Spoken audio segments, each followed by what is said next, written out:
A B C 2.23 और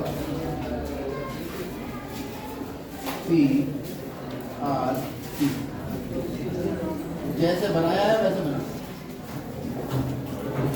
हमें जांच करनी है कि दिए गए त्रिभुजों के युग्म में से कौन सा युग्म समरूप है, ये समरूप है या नहीं, इसकी जांच करनी है। अगर कोई दो त्रिभुज समरूप होते हैं तो उनके संगत भुजाओं के अनुपात बराबर होते हैं, इसीलिए उनके कोण बराबर आते हैं और इसीलिए वो दोनों त्रिभुज समरूप हो जाते हैं। तो हम यहाँ चेक करेंगे संगत भुजाओं के अनुपात। देखो देख रहे 2.5/5 1/2, 2/4 1/2 और 3/6 यहीं से देखो ए बी का अनुपात निकालो पी आर से 2/4 1/2, फिर बी सी का अनुपात निकालो पी आर से 1/2 है। हमरा बढ़ाओगे 25 दूनी 50। उसके बाद ए सी का अनुपात निकालो पी क्यू से।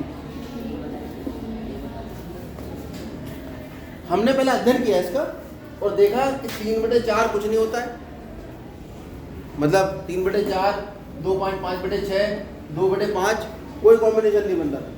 हमने सब जांचा और फिर हमने ध्यान दिया कि 2/4 करते हैं तो 1/2 आता है, 3/6 करते हैं तो 1/2 आता है, 2.5/5 करते हैं। इसका मतलब हुआ ए बी बटे पी आर बराबर बी सी बटे, दोनों पी आर कैसे होगा, ए बी बटे पी क्यू होगा, ए बी बटे पी क्यू बी सी बटे पी आर बराबर क्या करना क्यू आर होगा, ये वो आर हाथ से मिट गया, ए बी बटे क्यू आर बी सी बटे पी आर और ए सी बटे पी क्यू। ये सब किसके बराबर है, आपने फिर में पढ़ी एस समरूपता कसौटी क्या कहती है कि यदि संगत भुजाओं के अनुपात बराबर हैं तो उनके कोण भी संगत आपस में बराबर होंगे, इसीलिए वो दोनों त्रिभुज समरूप हैं। ठीक है, जब इनके संगत अनुपात बराबर हैं तो इनके संगत कोण भी बराबर, इसीलिए दोनों त्रिभुज समरूप। कुल मिला के भुजाओं का अनुपात बराबर होने पर त्रिभुज कैसे हो जाते हैं, समरूप। अब समरूपता में जब हम लिखेंगे तो एक चीज का विशेष ध्यान देना पड़ेगा। एक त्रिभुज का नाम तो लिख लो पहले, लेकिन आप देखो संगतता क्या बता रही है।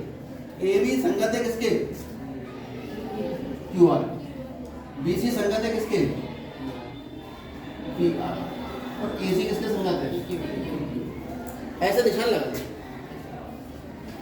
संगत भुजाओं के सामने के कोण ही संगत होते हैं और संगत कोण बराबर होते हैं, यानी जो भुजाएं संगत हैं उनके सामने के कोण दोनों त्रिभुजों में आपस में बराबर होंगे। जैसे AC किसके संगत है, QR, AC के सामने कौन सा कोण है, C, QR के सामने कौन सा कोण है, कोण C किसके बराबर होना चाहिए, ऐसे ही BC किसके संगत है, PR, BC के सामने कौन सा कोण है, यहाँ PR के सामने कौन सा कोण है। जब दो बराबर है तीसरा तो अपने आप ही पता लग गया, तीसरा तो यही बचा, इस पे 3 निशान लगाओ किसके बराबर होगा। तो जब मैं इसका नाम ABC लिखूंगा और इसको समरूप कहूंगा, ये समरूपता का निशान है, तो मुझे क्रम का भी ध्यान रखना पड़ेगा कि क्रम भी समरूपता वाला ही होना चाहिए। तो बताओ ए के समरूप कौन है, ए कोण के, ए कोण के समरूप कौन है, बी के समरूप कौन है, संगत कौन है, बी के संगत है आर, और सी के संगत कौन है, कौन सी फिर में लगाएंगे,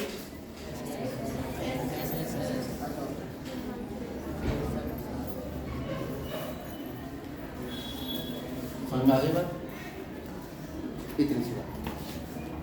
आगे देखते हैं, पहला पार्ट देखते हैं।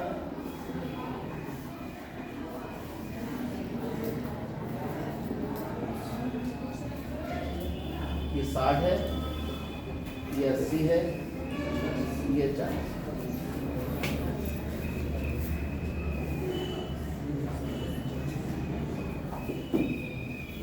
ये 80 है, ये 40 है, और ये 60।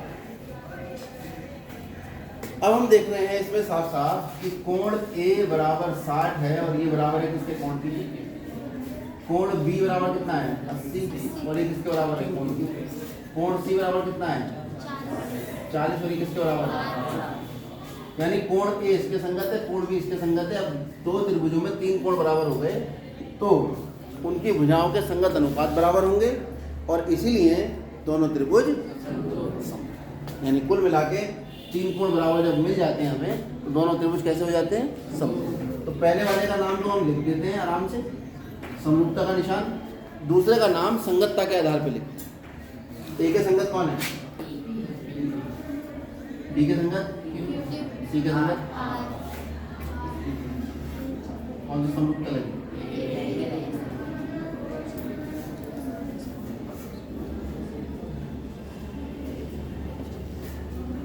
आगे देखते हैं तीसरा।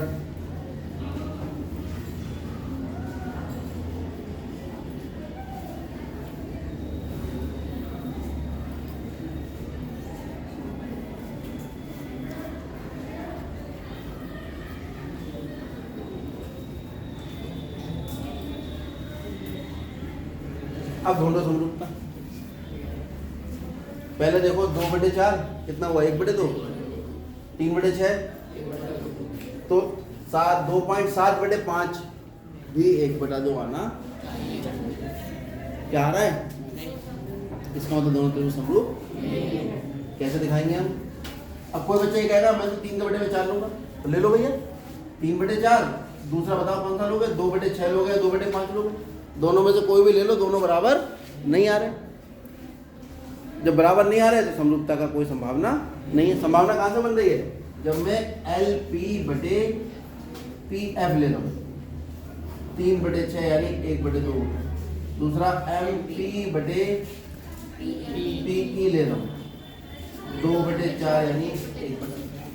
अब तीसरा मैं ले रहा हूँ LM/EF 2.7/5 जो बराबर नहीं है किसके? अतः त्रिभुज समरूप। आप ऐसे लिख कर दिखाओ LP/PF बराबर है MP/PE बराबर नहीं है LM/E। अतः दोनों त्रिभुज समरूप हैं।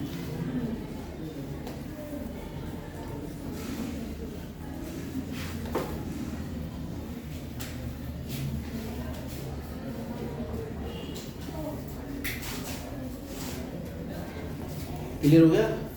चलो आगे बढ़ते देखते हैं छठा पाठ। बहुत बढ़िया सवाल है। DEF और PQR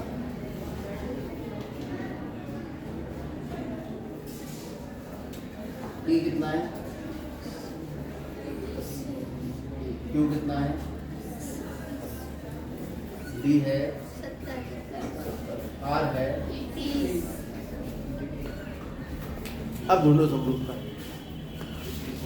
भाई 80 तो 80 के बराबर है, 70 जो है वो 30 के बराबर नहीं है, लेकिन हमें तीसरा कोण पता भी नहीं है। हो सकता है 70 ये वाला कोण 70 निकला है, या हो सकता है ये वाला कोण 30 है। तो त्रिभुज के तीनों कोणों के योग 180 होता है। इसका प्रयोग कर लो। कोण D कोण E प्लस कोण F बराबर D कितना है? 70। E कितना है? 80।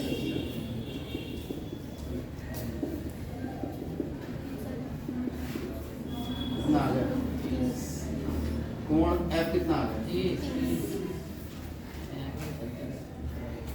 तो आप देख रहे हैं कोण E बराबर 80 बराबर कोण Q, कोण F बराबर 30 बराबर कोण R। दो त्रिभुजों में दो कोण बराबर हो गए। तो हमने क्या बताया था कि तीनों कोणों को बराबर करने की आवश्यकता नहीं है। आपको दो कोण भी बराबर मिल जाएं तो भी आप दोनों त्रिभुजों को समरूप कह सकते हैं, क्योंकि तीसरा कोण दोनों कोणों के योग को 180 से घटा के आएगा। तो 180 में तो समान चीजें घटा रहे हो आप, ठीक है। जब दो कोण बराबर हो गए तो दोनों बराबर कोणों को जोड़ोगे तो बराबर ही आएगा, और बराबर ही 180 में से घटा रहे हो तो आंसर भी बराबर आना चाहिए। इसका मतलब हुआ कि त्रिभुज DEF समरूप हो जाएगा। लिखते हुए बहुत ध्यान रखना है। डी कितना है 70 तो है कोई बात नहीं। E कितना है 80, तो Q यहाँ E लिखा है वहाँ तो आएगा Q, यहाँ F लिखा है वहाँ आएगा R। कौन सा बचा वो पहले लिखो, कौन सी समरूपता लगी।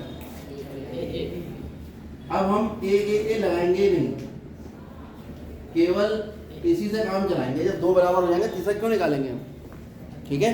उतार लीजिए, पहले सवाल उतारोगे पूरा।